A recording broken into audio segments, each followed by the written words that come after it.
এই ফাতেমা যে চুরি করে ধরা পড়েছে, তখন ফাতেমা সম্প্রদায় কুরাইশ বনু মখজুম তারা দুশ্চিন্তায় পড়ে গেল। এখন যদি কোরআনের বিধান বাস্তবায়িত হয়, এই মেয়েটার হাত কাটা যাবে, হাত কাটা যাবে একটা মেয়ের, নাক কাটা যাবে গোটা বংশের। এজন্য গোটা বংশ, গোটা পরিবার তারা বিচলিত হয়ে পড়ল, কিভাবে হাত কাটা বন্ধ করা যায়। তারা তকবীর শুরু করলো। উসামা ইবনে যায়েদ, যাকে আল্লাহর নবী অত্যন্ত বেশি ভালোবাসতেন, সম্পর্কে নবীজির নাতি পালক পুত্র যায়েদ ইবনে হারেসার ছেলে উসামা ইবনে যায়েদ, সেই বনু মখজুম গোত্রের লোকজন উসামা ইবনে যায়েদকে গিয়ে তকবীর করার জন্য, সুপারিশ করার জন্য বলল। উসামা তাদের পক্ষ থেকে আল্লাহর নবীর কাছে গিয়ে সুপারিশ করলো। নবীজিকে যে বললো যে ইয়া রাসূলুল্লাহ, একটা চুরির মামলা আসবে আপনার নিকট। এই চুরির যে বিবাদিনী, তার যে অপরাধী, সে একজন মহিলা মানুষ, নাম তার ফাতেমা, সাধারণ কোনো মহিলা নয়। তার সঙ্গে আপনার ব্লাড কানেকশন রয়েছে, আপনার রক্তের সম্পর্ক, আপনার দাদির পরিবারের লোক সে। সুতরাং যদি তার হাত কাটা যায়, শুধু বনু মখজুম গোত্রের সম্মান যাবে তা নয়, বরং তাদের সঙ্গে সঙ্গে আপনার সম্মান, আপনার প্রেস্টিজও হ্যাম্পার হবে।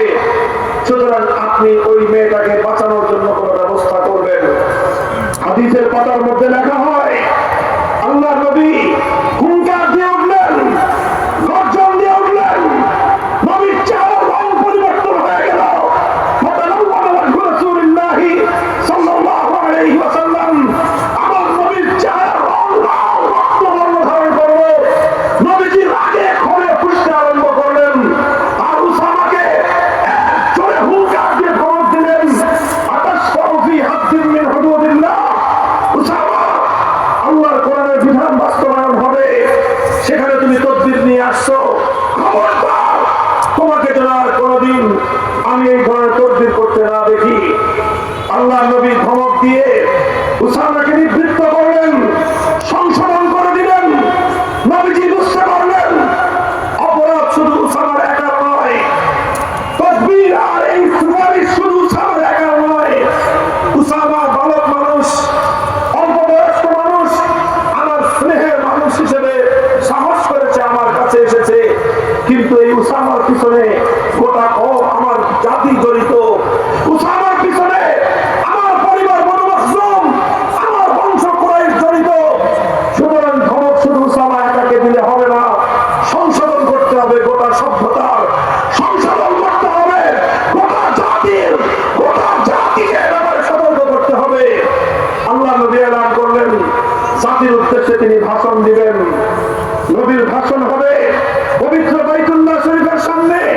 ফালাম্মা কানাল আশিয়্যু ক্বালা রাসূলুল্লাহি সাল্লাল্লাহু আলাইহি ওয়াসাল্লাম, বিকেল বেলা আসরের নামাজের পরে বাইতুল্লাহর সামনে দাঁড়িয়ে কাবার চত্বরে গোটা জাতিকে সমবেত করে মুহাম্মদ আরবি সাল্লাল্লাহু আলাইহি ওয়াসাল্লাম ঘোষণা করলেন, ইতিহাস লেখে, ইতিহাসের সোনালী পাতায় লেখা, আজও পৃথিবীতে অনেক জাতির নেতা, অনেক জাতির প্রেসিডেন্ট, প্রধানমন্ত্রী, বিশ্ব নেতারা বিশ্ব মানবতাকে লক্ষ্য করে জাতির উদ্দেশ্যে ভাষণ দেয়।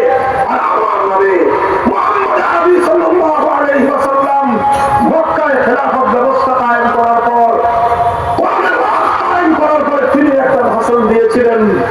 ইতিহাস পাঠকদেরকে বলবো, কম্পেয়ার করে দেখো, তুলনা করে দেখো। আল্লাহ নবী বললেন, হে আমার জাতি শুনে রাখো, ইন্নামা হালাকান নাস, ইন্নামা হালাকা মান কানা ক্বাবলাকুম, ইযা সারাকা ফীহিমুদ দাঈফ আকামু আলাইহিল হাদ, ওয়া ইযা সারাকা ফীহিমুশ শরীফ তারাকুহু। তোমাদের পূর্ববর্তী অনেক জাতিকে আল্লাহ পাক রব্বুল আলামিন ধ্বংস করে দিয়েছেন। তাদের অপরাধ ছিল একটা অপরাধ, সেই অপরাধের কারণে আল্লাহ পাক অনেক জাতির নাম নিশানা পৃথিবীর বুক থেকে নিশ্চিহ্ন করে দিয়েছেন।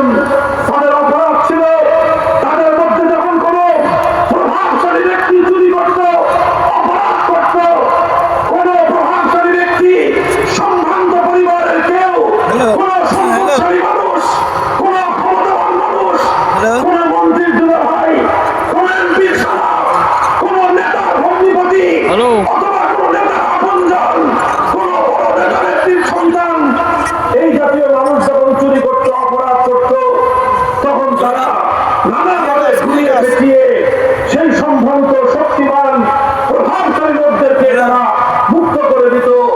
ওইটা সারা ফিহি উদ্দাঈফ আকামু আলাইহিল হাদ। আর ওই একই অপরাধ যখন সমাজের মধ্যে কোনো দুর্বল মানুষ করতো, কোনো খেটে খাওয়া মেহনতি মানুষ, কৃষক, শ্রমিক, রিক্সাওয়ালা, ঠেলাগাড়ি চালক, বঙ্গার মাঝি, রাস্তার টোকাই, এই ধরনের দুর্বল মানুষরা যখন কোনো অপরাধ করতো, যেই অপরাধে মন্ত্রীর দুলাভাইয়ের বিচার হয় নাই, যেই অপরাধে এমপির সবার বিচার হয় নাই, যেই অপরাধে শিল্পপতির বিচার হয় নাই, যেই অপরাধে নেতা নেত্রীর বিচার হয় নাই, সেই অপরাধ দুর্বল গরিব মেহনতি মানুষ করবার পর তার উপরে আইনের শাসন 100 ভাগের জায়গায় 200 ভাগ কায়েম করা হতো। আল্লাহ নবী বললেন, যখন সমাজের মধ্যে বৈষম্য তৈরি হয়, যখন সমাজে বৈষম্য তৈরি হয়, একই অপরাধ করার পরে একজনের বিচার হয় না, আর একজন বছরের পর বছর কারাগারে অন্ধকার প্রকোষ্ঠে দিন বিশ্রাম করে, তখন একই অপরাধ করবার কারণে সরকারি দলের লোকদের বিচার হয় না, বিরোধী দলের লোকজন যুগের পর যুগ তাদেরকে কারাগারে অন্ধকার প্রকোষ্ঠে সাজা কাটতে হয়।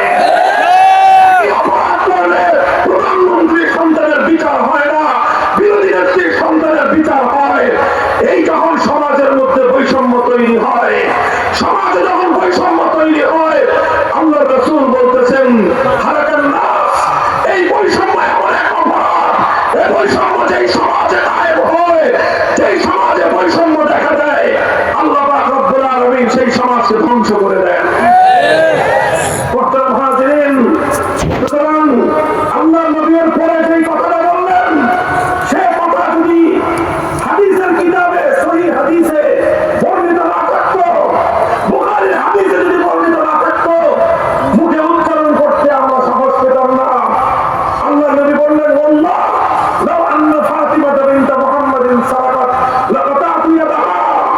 আমি আল্লাহর নামে শপথ করে বলছি, আমার দাদির গোষ্ঠীর, আমার রক্তের সম্পর্কের, আমার বংশের হাতে নয়, আজ যদি আমি নবী মুহাম্মদুর রাসূলুল্লাহর পরিবার টুকরা, এই পৃথিবীতে আমার সবচেয়ে আদরের দুলালী, আমার সবচেয়ে প্রিয়তম, আমার আদরের কন্যা ফাতেমা বিনতে মুহাম্মদ যদি আজকে চুরি করে খাওয়া পড়তো, আল্লাহর কসম খেয়ে বলি, আল্লাহ কোরআনের বিধান বাস্তবায়ন করতে গিয়ে আমি তার হাত কেটে দিতাম, এতটুকু দ্বিধা আমি করতাম না।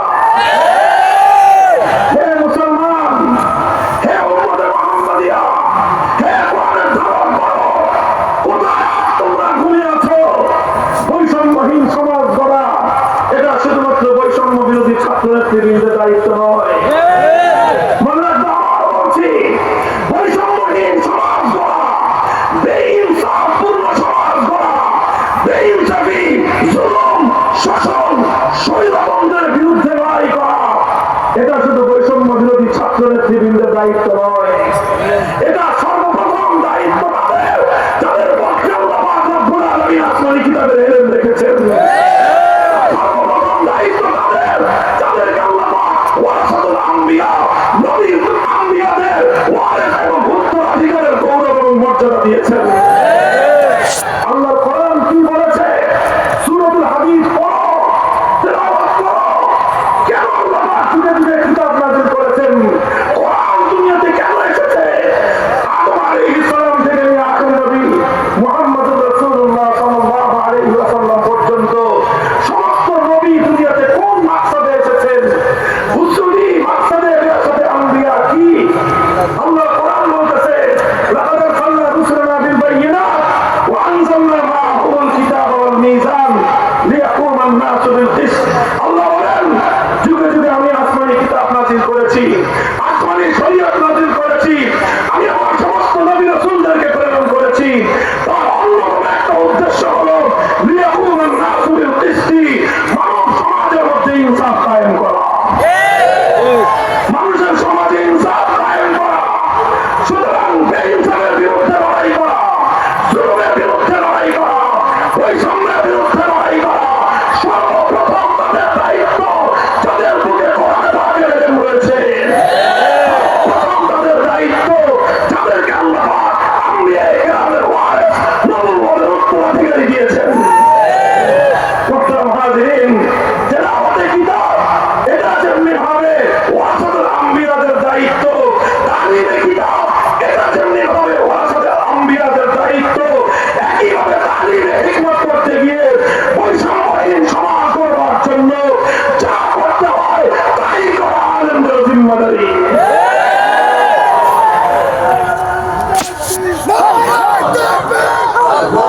হয়তো খেলাফত হয়তো খেলাফত নারায়ে তাকবীর আমরা রাত এগিয়ে চলো আমরা এই কথাগুলো যখন বলতে যাই, আমাদের কাছ থেকে এক শ্রেণীর মানুষ শুধুমাত্র ওয়াদার নসিহত, শুধুমাত্র আমলের নসিহত শুনতে চায়।